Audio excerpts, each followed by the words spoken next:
Distinguidas amigas y amigos, buenas tardes. Bienvenidos a la sesión de honor del Inter-American Institute for Democracy, preparada en ocasión del ingreso como directoras del instituto de la periodista ecuatoriana María Fernanda Egas y de la doctora politóloga venezolana María Teresa Romero, a quienes doy la bienvenida. Preside la sesión don Carlos Alberto Montaner, presidente del Inter-American Institute for Democracy, y está presente el doctor Guillermo Lustó, nuestro past presidente y director del instituto. Doy especial bienvenida a los amigos, colegas y directores del instituto y a la gente, a las damas y caballeros que hoy día nos acompañan. Permítanme hacer una breve introducción a este acto tan importante. Importante porque se trata de la incorporación al directorio del Inter-American Institute for Democracy de dos damas destacadísimas en el ámbito de la lucha por la defensa de la libertad, la democracia, los derechos humanos y la institucionalidad. Una periodista y una politóloga, una luchadora en el ámbito de la libertad de prensa y una académica. Personalidades destacadas en sus países, Ecuador y Venezuela respectivamente, pero mucho más destacadas en el ámbito latinoamericano y en el ámbito hemisférico en el cual trabaja nuestra institución. Son conocidísimos los eventos, los actos, los documentos, los trabajos que tanto la doctora María Teresa Romero como la periodista María Fernanda Egas han realizado y realizan en las áreas de su especialidad. Y el Inter-American Institute for Democracy, como ustedes conocen, es una institución de los Estados Unidos sin fines de lucro, dedicada a la promoción, a la defensa, a la educación sobre temas de libertad, democracia, derechos humanos e institucionalidad, que venimos trabajando en el escenario que la historia ha presentado para las Américas en el siglo XXI, que es un escenario en el que lamentablemente han reaparecido y se han expandido las dictaduras bajo el título de socialismo del siglo XXI o castrochavismo, y que han arrinconado y amenazan a la democracia, al punto de simularse como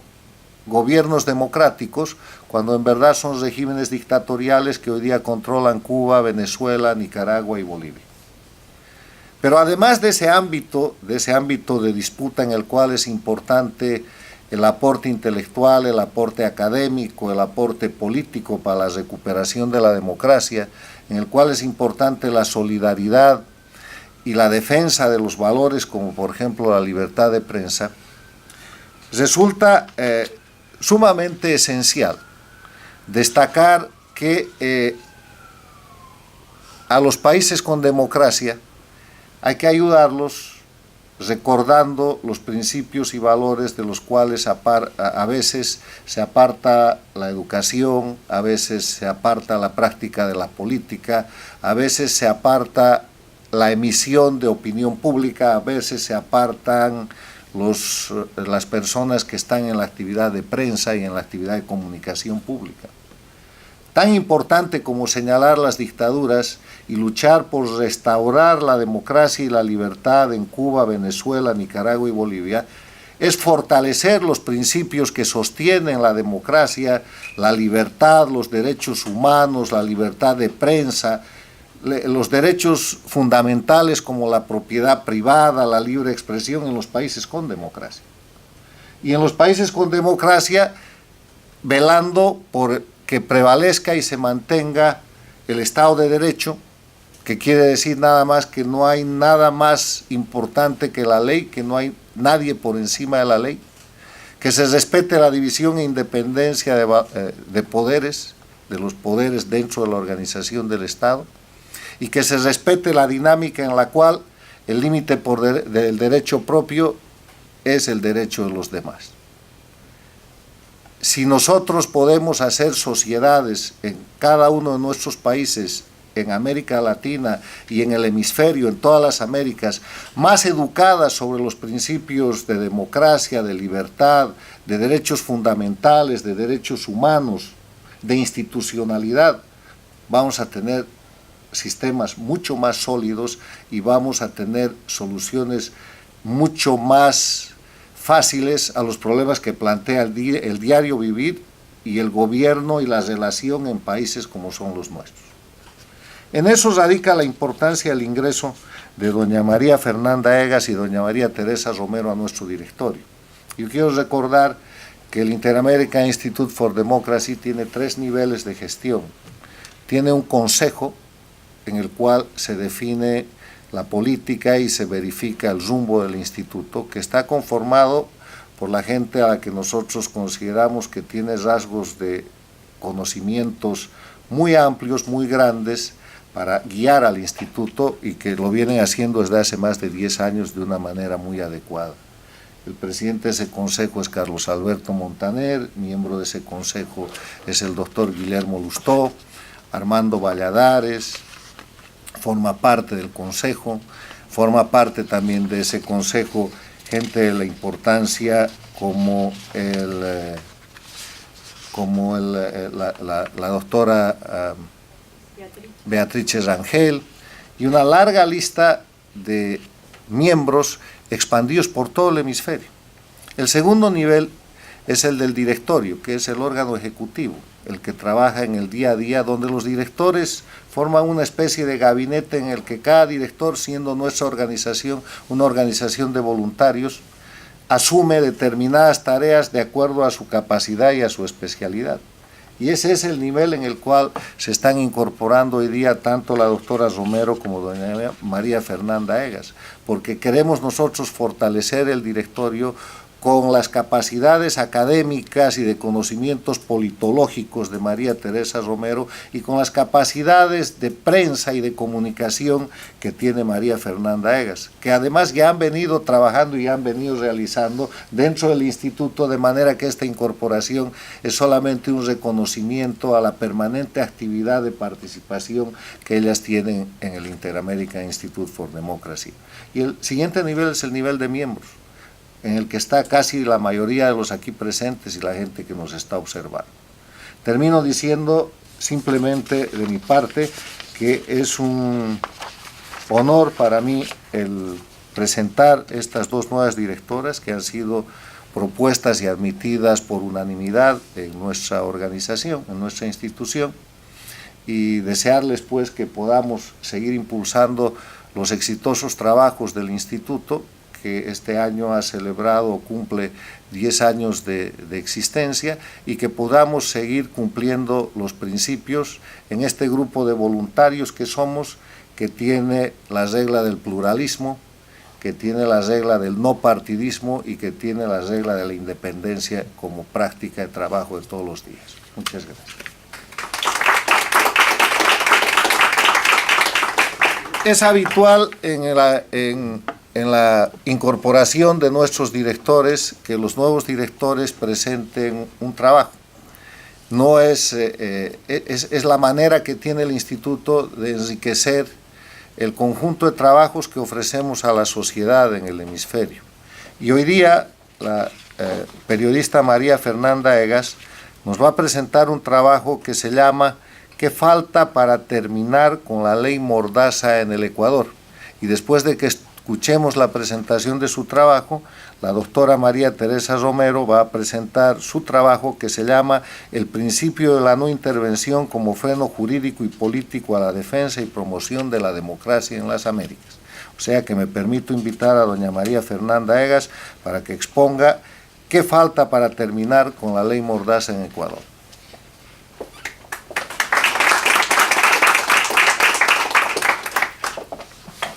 Buenas tardes. Primero que nada, muchísimas gracias por estar aquí, por la invitación que me hacen, en la cual me siento muy honrada. Quiero saludar al presidente del Inter-American Institute for Democracy, Carlos Alberto Montaner, al director Carlos Sánchez Berzaín, al past president, el doctor Guillermo Lustó y a la doctora María Teresa Romero, quien me acompaña esta noche en esta incorporación. Como ya le había mencionado el doctor Carlos Sánchez, mi tema es sobre la ley de comunicación del Ecuador, que creo que la mayoría de ustedes puede estar familiarizado con lo que hemos pasado en los últimos años. Y yo quiero no solo contarles un poquito de esto, sino también hacia dónde vamos. Y es muy importante porque es una tarea que la estamos emprendiendo no solos. ¿Qué falta para terminar con la ley Mordaza en Ecuador? La construcción de un Estado totalitario precisa del control de las ideas, de la disidencia, de la información que atenta contra un proyecto que pretende hacerse del poder sin intenciones de abandonarlo, ni someterse al escrutinio y la rendición de cuentas.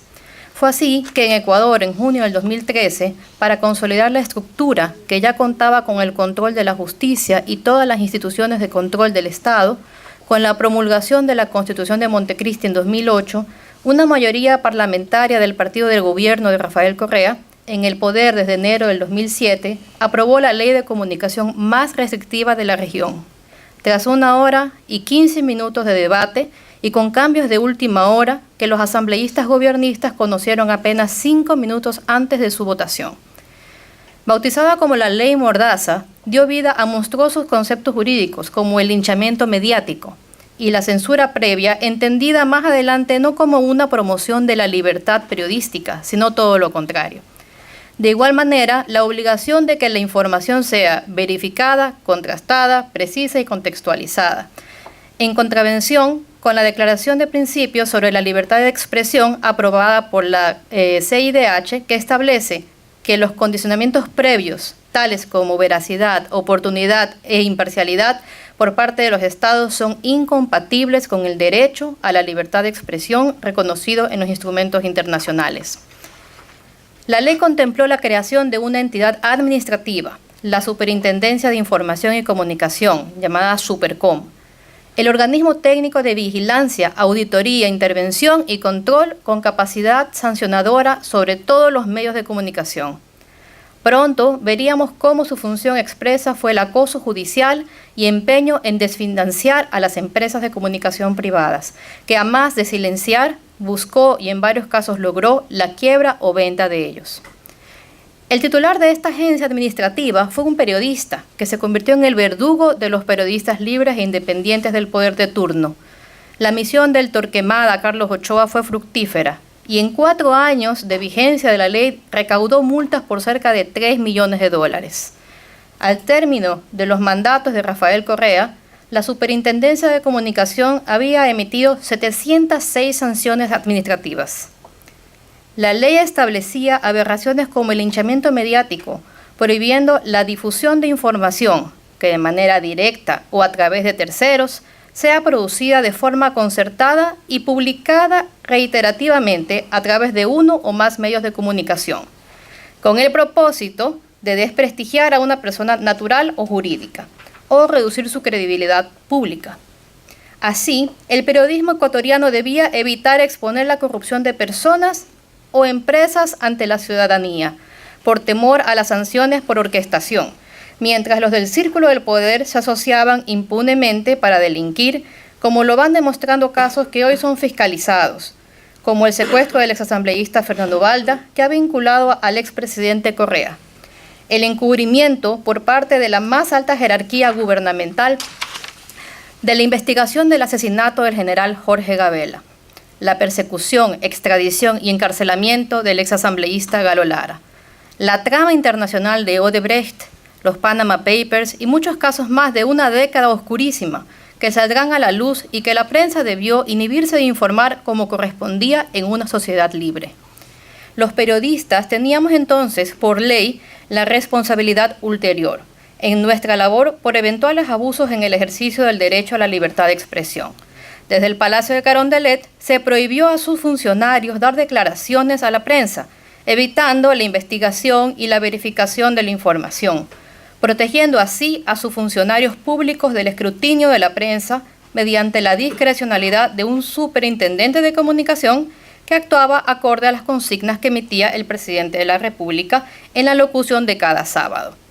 en las que rompía periódicos, atacaba la reputación de los periodistas con realizaciones burlescas, ofensivas y premonitorias de graves sanciones. Era claro que el régimen correísta ignoraría la declaración del principio sobre libertad de expresión de la Comisión Interamericana de Derechos Humanos, que sostiene que los funcionarios están sujetos a un mayor escrutinio por parte de la sociedad. De la misma forma, la ley consagró la obligación de todos los medios de comunicación de cubrir y difundir los hechos de interés público, indicando que la omisión deliberada y recurrente de su difusión constituye un acto de censura previa, que estará sometido a las correspondientes sanciones. Esa fue la suerte que corrió, por ejemplo, el diario La Hora, por no publicar la rendición de cuentas de un alcalde aliado al expresidente Correa. Diario La Hora se declaró en resistencia, pero el acoso sistemático contra un mismo medio se evidenció en que apenas a un mes de que Rafael Correa dejara el poder, al mismo diario se le impuso una multa por no reproducir una publicación realizada por el diario argentino de corte Socialismo Siglo XXI, página 12, y que la Supercom determinó que era de interés público. El reportaje claramente atacaba al candidato de oposición, a pocos días de las elecciones en el Ecuador. En su última locución en cadena nacional, Rafael Correa rompió por quinta vez un periódico. Esta vez el honor le correspondió a Diario La Hora. A 2 años de aprobada la ley Mordaza y de su implacable aplicación a los periodistas y medios, el gobierno había afianzado su control de la información. Los diarios habían aprendido a titular de la forma menos atractiva posible los mayores casos de irregularidades del gobierno de Correa. Sabían cómo no destacar la nota con fotografía a color, quedando al público el desarrollo de nuevas habilidades detectivescas, como encontrar noticias importantes escondidas cerca de los obituarios. El tener que consultar varios medios de comunicación para tener más noticias duras, ya que los medios debían buscar un balance, no en sus fuentes, sino en escoger sus batallas, pues sabían que cada una significaría cartas de la Superintendencia de Comunicación, exigencias de réplicas, abogados, juicios, pérdidas económicas y debilitamiento del medio de comunicación como empresa y desprestigio. Este clima de acoso y ataque a la labor periodística procuró crear en la ciudadanía una pérdida de credibilidad en la prensa, dando lugar al discurso visceral contra los propietarios y trabajadores de la comunicación, quienes fueron estigmatizados como los enemigos de un proyecto revolucionario. Prensa corrupta, sicarios de tinta, cloaca con antenas, gordita horrorosa, majadera, enano, pitufo, puercos, buitres, hipócritas, jauría, perros hambrientos y sinvergüenzas. Correa no se detuvo en meros insultos. Carlos Lauría, coordinador del Comité de la Protección para los Periodistas para las Américas, dijo en 2015 sobre el gobierno de Ecuador: aparentemente, el acoso ilegal a los periodistas ya no es suficiente. Ahora quieren escribir los titulares y hasta las noticias. Para entonces, la Superintendencia de Comunicación emitía enlaces televisivos a nivel nacional, interrumpiendo los noticieros con contenidos dirigidos a desvirtuar lo que se informaba en los medios. Los sancionaba si editaban los pedidos de réplica, que se presentaban cada vez más abusivos, no solo en formato, frecuencia y contenido, sino en su intencionalidad de producir un daño a la verdad. Uno de los antecedentes más explícitos fue la orden de rectificar una caricatura de Javier Bonilla, alias Bonil, sobre el allanamiento a la casa del periodista investigativo Fernando Villavicencio. Bonil rectificó su caricatura con una ironía que enfureció más al poder.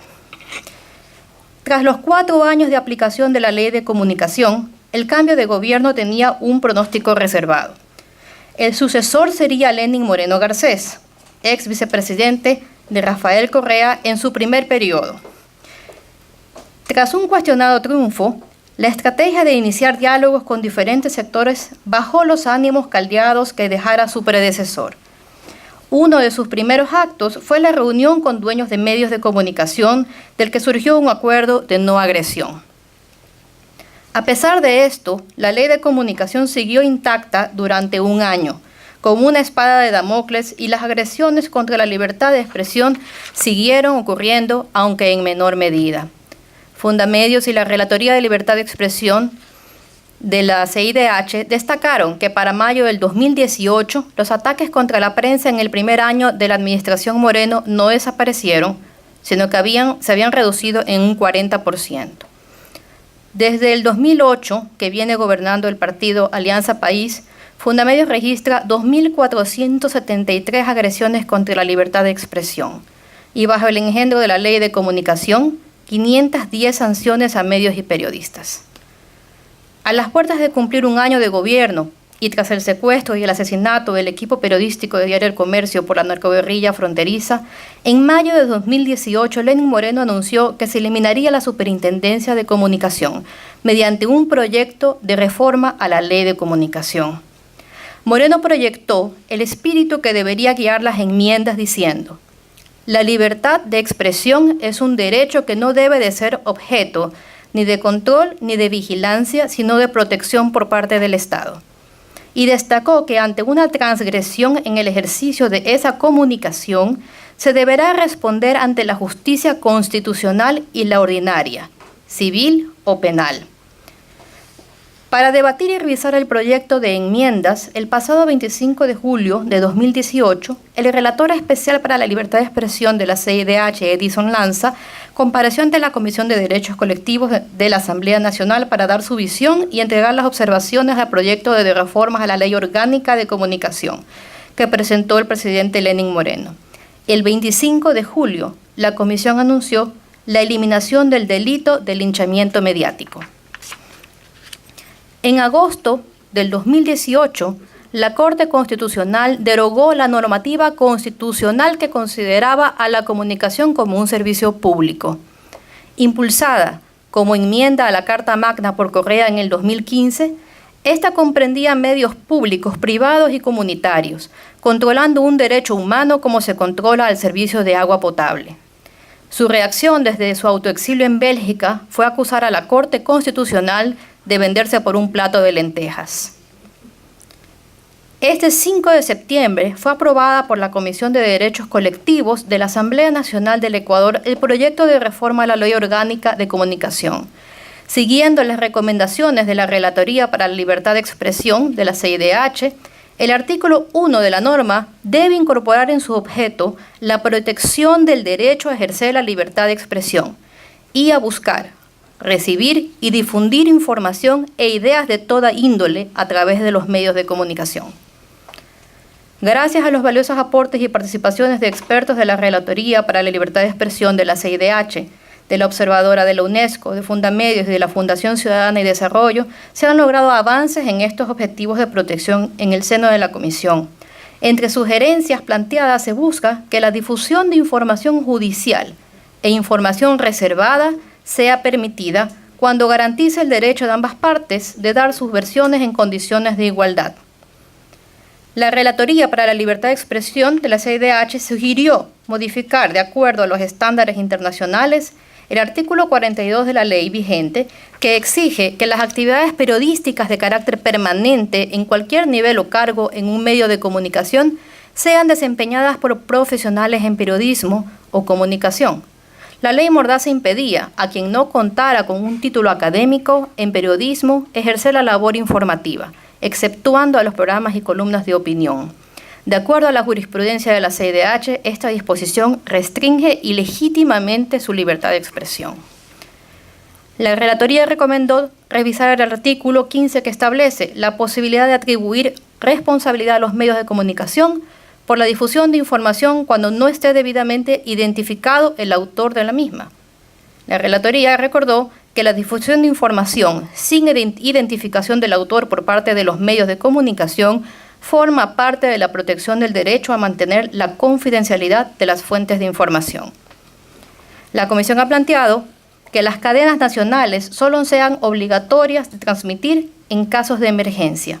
Tras la experiencia de 523 enlaces ciudadanos mandatorios, conocidos como las sabatinas, y justificadas como rendición de cuentas, que Rafael Correa utilizó para el ataque a opositores y a la prensa, la promoción de obras faraónicas que a veces simplemente no existían, como el caso de la Refinería del Pacífico, un terreno baldío en el que ya se habían invertido más de 2.000 millones de dólares, en suma, para la creación del Estado de propaganda.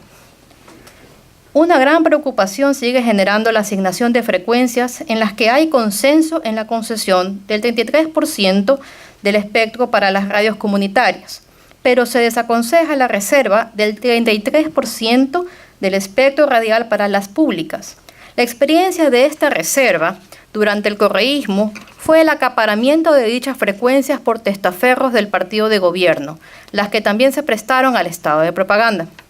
En julio pasado, la Contraloría General de la Nación dio la razón, con 3 informes con indicios de responsabilidad penal,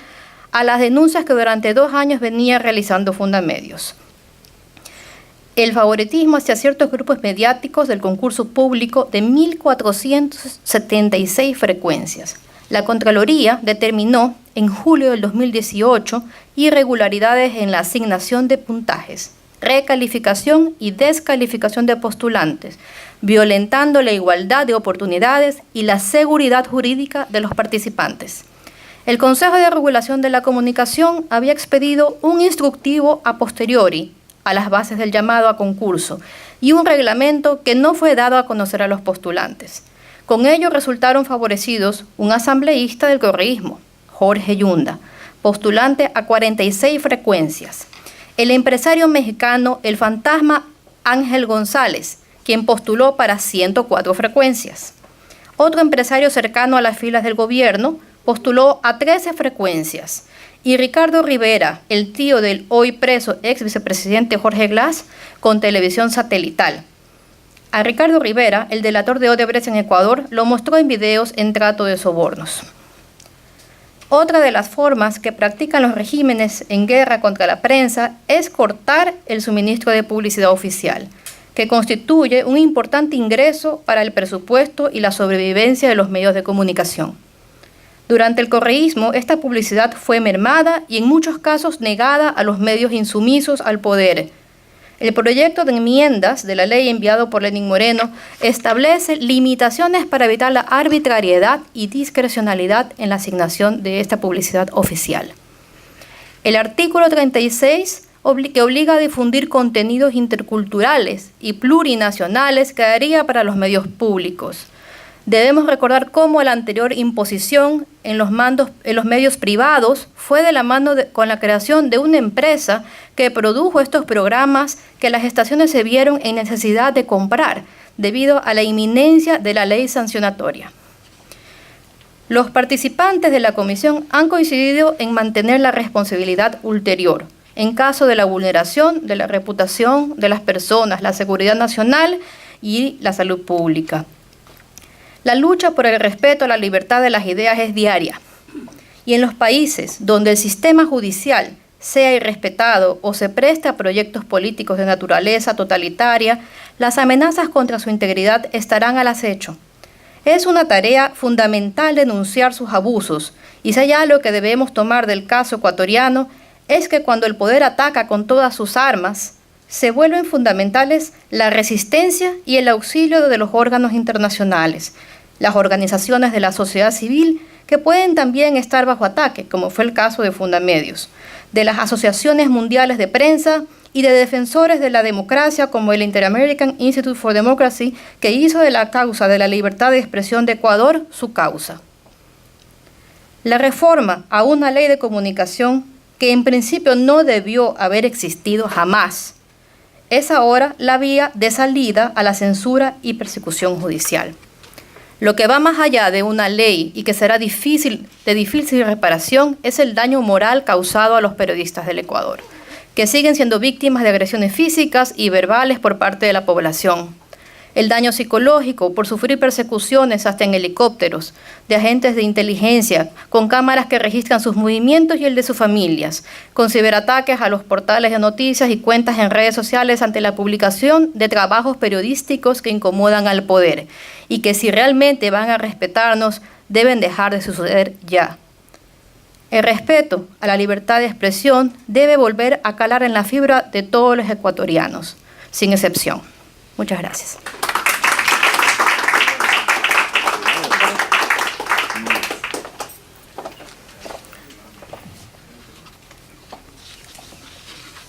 Invito a la doctora María Teresa Romero, que además de politólogo es periodista,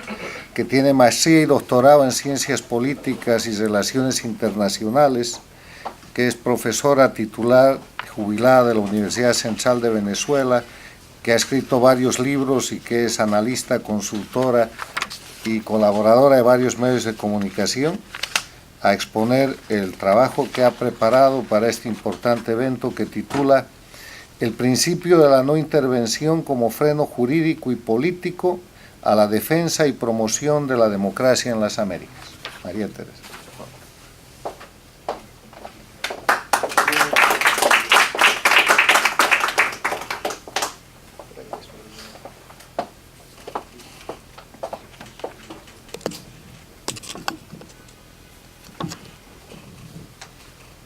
Bueno, quisiera empezar dando las gracias por la invitación a formar parte de este prestigioso instituto, a todos los que aquí han dado su mejor esfuerzo para que funcione y se desarrolle con tanto éxito. Por supuesto, su presidente, Carlos Alberto Montaner, su director ejecutivo, el expresidente Guillermo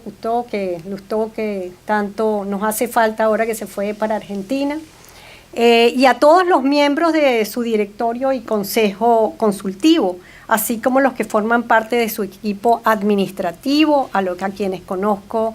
desde un tiempo. Aquí está también otro de la junta directiva, que es mi gran amigo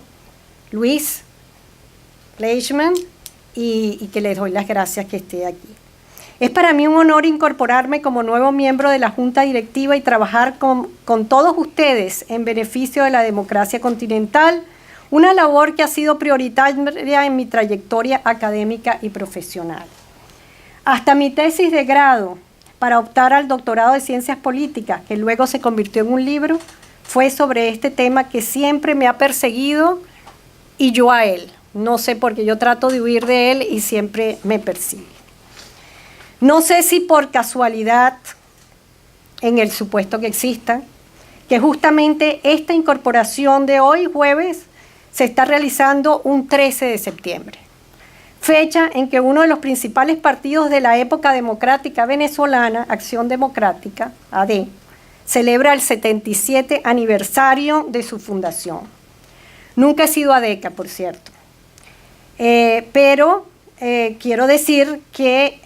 trabajé 5 años como investigadora en la Fundación Rómulo Betancourt, como académica, en Caracas a principios de la década de los 90, donde manoseé los papeles y el archivo de don Rómulo Betancourt. Y allí aprendí a admirar a ese líder fundamental y a su partido, a pesar de todos sus errores históricos, que ahora se acumulan mucho, lamentablemente, en los últimos 20 años. Es también para mí de especial orgullo celebrar esta incorporación junto a la de la destacada periodista ecuatoriana María Fernanda Egas,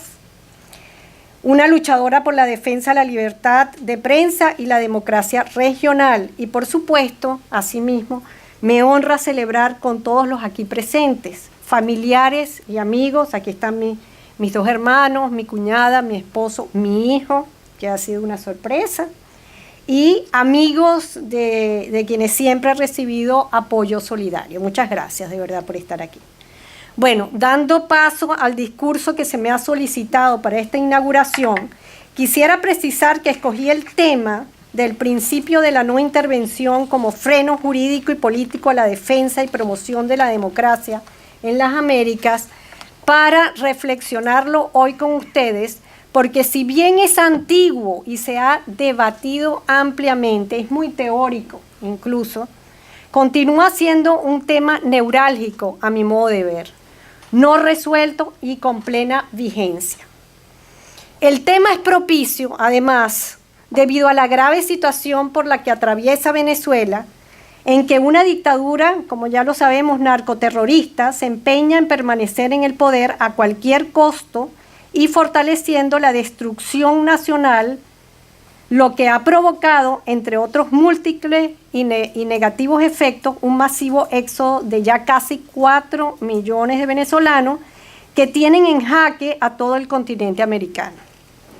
Esta debacle nacional y humanitaria ha hecho surgir con mayor urgencia la necesidad de algún tipo de acción internacional,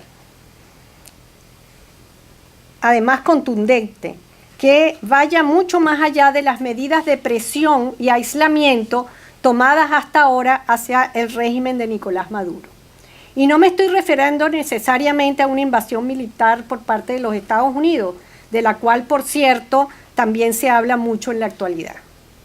Ahora bien, el problema es que todas las formas e instrumentos estratégicos de defender y promover democracias representativas, unilaterales y colectivas, desde las más sutiles a las más duras y directas, han contado a través de la historia, para bien o para mal, con un freno jurídico y político, que es el principio de no intervención, es decir, el derecho que tiene todo Estado independiente y soberano a que ningún otro Estado intervenga en sus asuntos internos, principio este consagrado tanto en el derecho nacional como en el derecho internacional clásico y moderno. El que la no intervención ha sido y continúa siendo una poderosa barrera a la aplicación de las políticas internacionales en defensa de las democracias constituye una realidad que podemos observar, entre otros muchísimos ejemplos, en la historia de los esfuerzos democratizadores que ha realizado el organismo rector del continente americano, la OEA, desde su fundación en 1948 hasta el presente. Por supuesto, no vamos a repasar hoy, ni mucho menos esta larga e interesante historia, aunque hasta cierto punto frustrante para nuestras sociedades. Pero les recomiendo revisarla ampliamente porque en ella se demuestra que si bien la defensa de la democracia ha sido un principio importantísimo del sistema interamericano, es evidente que para los gobiernos latinoamericanos el principio de la no intervención ha predominado. El hecho de que hasta el presente no se haya aplicado la Carta Democrática Interamericana a Venezuela, a pesar de la pavorosa realidad antidemocrática existente y de los esfuerzos de su actual secretario general Luis Almagro y los países miembros del Grupo de Lima, es elocuente. Ello no debería ser así, porque en su adopción formal, la defensa y promoción de la democracia de un Estado o actor internacional hacia otros no significa ni debería implicar un acto de injerencia en los asuntos internos de otras naciones, ni violaciones a su soberanía, autonomía e independencia jurídica y política. De hecho, tanto la ONU como la OEA señalan como uno de sus propósitos fundamentales promover y consolidar la democracia representativa dentro del respeto del principio de no intervención. En realidad, no existe oposición entre el principio de no intervención, la defensa de la democracia y los derechos humanos, porque todos los compromisos en materia de defensa de la democracia, vinculantes o no, son contraídos por los países miembros en el libre ejercicio de su propia soberanía. Es más, en el derecho internacional moderno se ha alcanzado un equilibrio entre los principios de no intervención y derecho de la democracia, y se le atribuye a la comunidad internacional un interés legítimo en asuntos que anteriormente eran del dominio reservado de los Estados. En la medida que se ha venido construyendo la dimensión del derecho internacional de los derechos humanos, también se ha ido desarrollando un nuevo derecho, que es el derecho humano a la democracia, el cual es un derecho de finalidad y al mismo tiempo un derecho subjetivo, individual, exigible al Estado. A la par, los conceptos de no intervención, soberanía y autodeterminación han experimentado una evolución histórica importantísima. Han cambiado con el tiempo su concepción tradicional y perdiendo su significación en términos absolutos, al punto que se han desarrollado los derechos de asistencia y de intervención humanitaria en situaciones extremas. Como bien lo ha expresado el analista y exfuncionario de la OEA, Rubén Perina, y, cito textualmente, en los últimos tiempos el principio de no intervención ha ido perdiendo su carácter de absoluto y se ha ido quedando paulatinamente relegado por la inevitable realidad de la globalización, la interdependencia y los mismos procesos de integración. Inclusive, para algunos, ya está en vigencia en el sistema internacional un intervencionismo aceptable, legítimo, y hasta legal o permitido por las normas internacionales, que es en su máxima expresión la intervención militar humanitaria, colectiva y autorizada por organismos regionales como la NATO o la ONU. Esto se justifica, en principio, por graves violaciones a los derechos humanos, ausencia del Estado de Derecho y de la democracia constitucional, condiciones que a su vez se consideran una amenaza a la paz y seguridad de los vecinos o de la región en que el país se encuentra. Si les parece, si esto les hace resonar algún país en el hemisferio, ya saben cuál es. Pero, paradójicamente, el éxito de este intervencionismo humanitario requiere de elementos básicos del realismo político, o sea, de uno o varios estados poderosos militarmente que puedan llevar a cabo efectivamente el mismo. Cierro la cita de Rubén Perina. De acuerdo al anterior, entonces, me pregunto y nos preguntamos, ¿a qué se debe que aún hoy en día la defensa y promoción de la democracia continúe limitada en su ejercicio práctico por el principio de no intervención en el sistema interamericano? Muchos le echan la culpa a la OEA. Dicen que la OEA es una organización débil institucionalmente, con pocos recursos y falta de personal especializado, al tiempo que no tiene ninguna autoridad independiente para actuar, porque de hecho los gobiernos, no los pueblos, mantienen el control sobre todas las decisiones importantes, todo lo cual es cierto.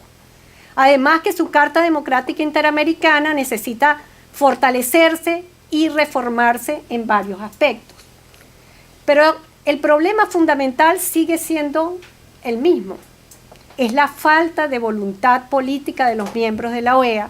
y ello en virtud del temor y la duda que siempre ha existido en los gobiernos, hasta en los propios gobiernos democráticos, del impacto y supremacía que los principios democráticos pueden alcanzar sobre el principio de no intervención,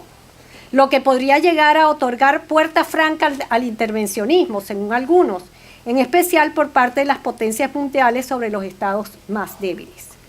Podríamos decir que en general los países miembros de la OEA continúan divididos entre aquellos que abogan por un mayor nivel de supranacionalismo y a los que propugnan una posición restrictiva o juridicista, fundamentándose en la defensa del principio de intervención interpretado en forma clásica. Particularmente, pero no solo, para los gobiernos de izquierda en general, en particular para los hoy mal llamados socialistas del siglo XXI, el temor y la duda tienen una justificación histórica. Para ellos, la historia de intervencionismo unilateral por parte de los Estados Unidos pesa de manera especial en los países, en esos países, y en todos los países latinoamericanos en realidad, lo que explica sus aspiraciones y luchas incansables por una doctrina jurídica de no intervención distinta a la que desde principios del siglo XX propugna ese país.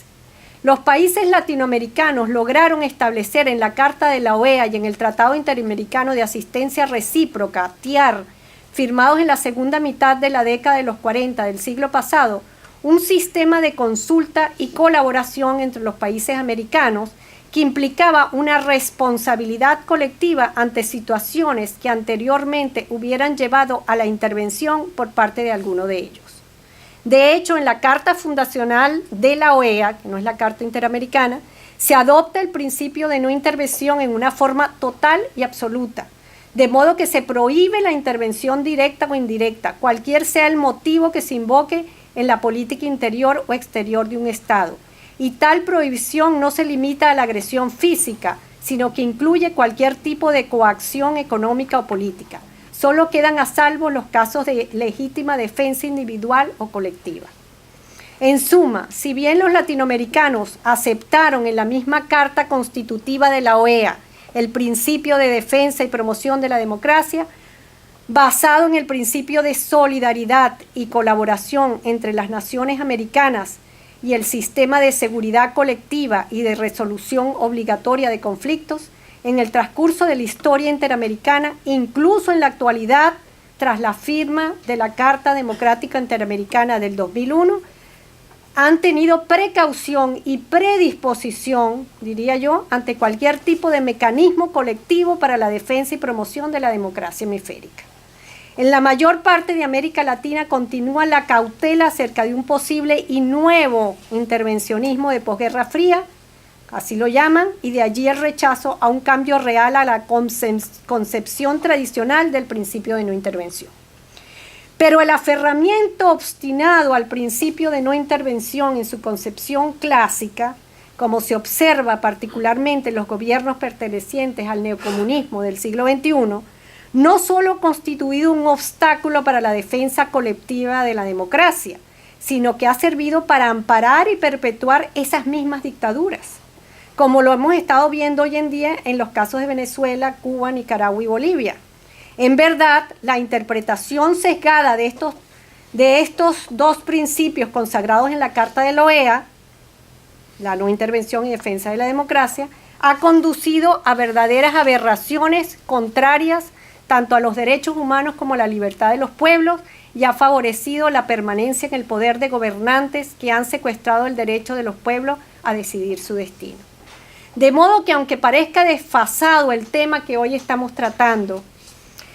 porque hay muchísimos y múltiples problemas que acosan a la región y mantienen la atención de los miembros democráticos de la OEA, sin más allá el actual de la migración, desplazados y refugiados, los del narcotráfico, el terrorismo y un largo etcétera, continúa siendo una prioridad desatar el nudo gordiano del sistema interamericano actual y lograr que en su Carta Interamericana se haga explícito y se haga valer la concepción moderna del principio de no intervención para que éste deje de ser un freno a la acción multilateral efectiva a la defensa y promoción de la democracia en las Américas. Esto no quiere decir que se deba sacrificar el principio de no intervención, tan fundamental en el sistema interamericano, pero sí que ambos principios dejen de entrar en contradicción y la defensa de uno deje de impedir la promoción del otro. Lo ideal para que esto se cumpla sería una reforma a la Carta Democrática Interamericana, porque a pesar de que ésta otorga un amplio marco jurídico de acción colectiva para enfrentar los peligros que acechan a la democracia representativa en el hemisferio, incluso para lidiar con el desafío que representan algunos presidentes latinoamericanos actuales que cuentan con legitimidad de origen, más no con legitimidad en el ejercicio de sus funciones, sus disposiciones son insuficientes o imprecisas. Al menos no especifican, a mi modo de ver, no soy una experta abogada, pero para mí no especifican con claridad hasta dónde debe llegar la aplicación de los principios de no intervención y defensa de la democracia, para que ambos no colidan y paralicen las acciones colectivas.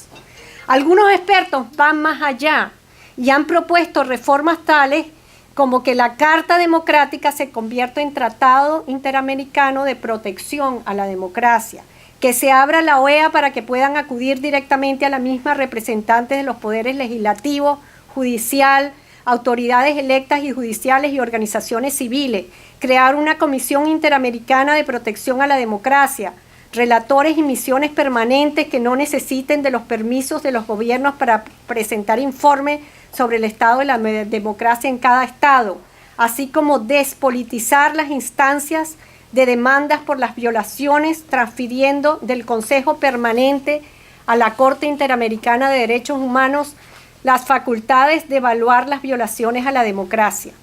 Pero como es difícil, tenemos que ser realistas, concitar las voluntades para reformas que hagan posible este ideal, al menos a corto plazo, los países democráticos del continente deberían empezar a considerar de una forma seria y descarnada, sin prejuicio, la posibilidad de la intervención humanitaria.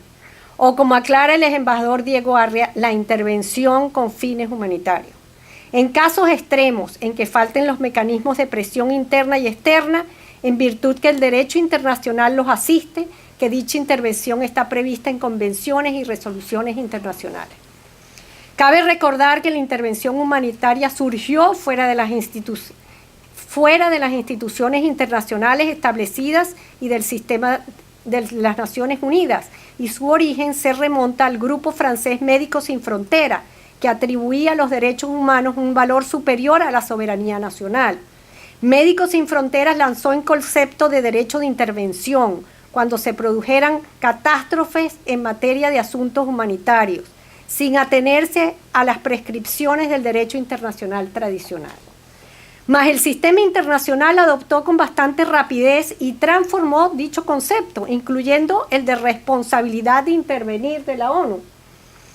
Y de allí se dieron numerosas intervenciones militares con fines humanitarios. Cabe recordar en Somalia, Haití, Bosnia, Kosovo, Libia, Timor Oriental, Sierra Leona, por ejemplo. Operaciones que por lo general se llevaron a cabo conforme a un mandato del Consejo de Seguridad de la ONU, pero que en otras ocasiones se realizaron al margen de ella. Concluye esta conferencia manifestando, como lo han hecho antes varios expertos y personalidades venezolanas y extranjeras, que el caso venezolano actual merecería una intervención colectiva con fines humanitarios. En este sentido, la tan vapuleada y criticada propuesta del economista Ricardo Hausmann de meses atrás sobre la invitación desde la Asamblea Nacional Venezolana legítima a una intervención con fines humanitarios de la comunidad internacional sigue vigente como opción real. Debería evaluarse con seriedad su viabilidad. Muchas gracias.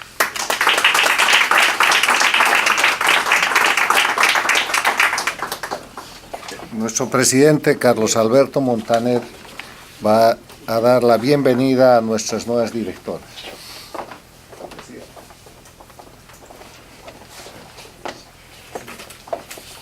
Sí, bueno, esto es una intervención muy breve para darles la bienvenida oficialmente tanto a María Fernanda Egas como a María Teresa Romero en el directorio de esta fundación. Yo creo que han hecho un trabajo magnífico, tanto María Fernanda describiendo lo que es esta ley Mordaza, como María Teresa Romero describiendo ese gravísimo desencuentro que hay entre, por una parte, el principio de no intervención y por otra parte, la necesidad de proteger a los venezolanos que están en una situación realmente terrible. Yo creo que ese es el corazón del asunto. Ese y una tradición terrible que existe en América Latina de falta de mecanismos de defensa frente a las situaciones de peligro. Probablemente eso se origina en una historia donde no hay peligros externos. No es el caso de Europa, donde los países europeos tuvieron que enfrentarse desde el principio en guerras fratricidas, en guerras religiosas, en guerras imperialistas, pero en América Latina eso es la excepción. Y esto ha generado una especie de parálisis terrible para toda la región, y hace falta que los gobiernos se den cuenta que tienen que tener una actitud absolutamente activa frente a los peligros que se ciernen sobre las democracias que ellos supuestamente deben defender. Recuerdo a un personaje interesante de la política norteamericana que le pregunté por qué Estados Unidos intervenía en otros países, y me dijo de una manera muy clara, me dijo: porque nosotros estamos autorizados por la Constitución y por la sociedad a defender nuestro modo de vida, y nuestro modo de vida depende en muchas oportunidades de lo que ocurre en otros países, y por lo tanto se sentía liberado para poder actuar. Y yo creo que América Latina debería ejercer de alguna manera un derecho parecido. Bueno, con esas palabras les doy la bienvenida a estas dos señoras extraordinarias al Instituto Inter-American Institute for Democracy, Y ahora vamos al vino, que es lo que a todos nos ha congregado.